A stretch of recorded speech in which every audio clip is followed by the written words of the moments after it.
નમસ્કાર.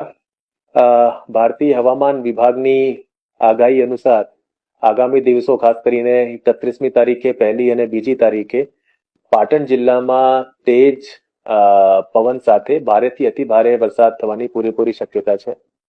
આના ભાગરૂપે પાટણ જિલ્લાના આખું વહીવટીતંત્ર, બધા ડિપાર્ટમેન્ટ એ બધા અલર્ટ મોડ ઉપર છે.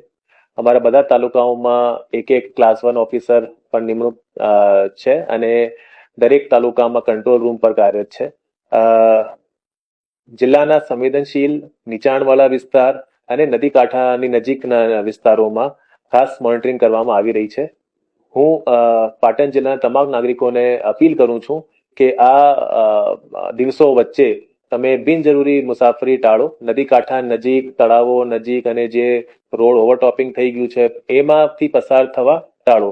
ખાસ કરીને બાળકો, વૃદ્ધો, સગર્ભા માતાઓ એને ખાસ કાળજી રાખો અને જે કંઈ સૂચનો અને નિર્દેશન તમે જે વહીવટીતંત્ર તરફથી તમને આપવામાં આવી રહ્યા છે એમને ખાસ પાલન કરો અને સુરક્ષિત રહો. Thank you.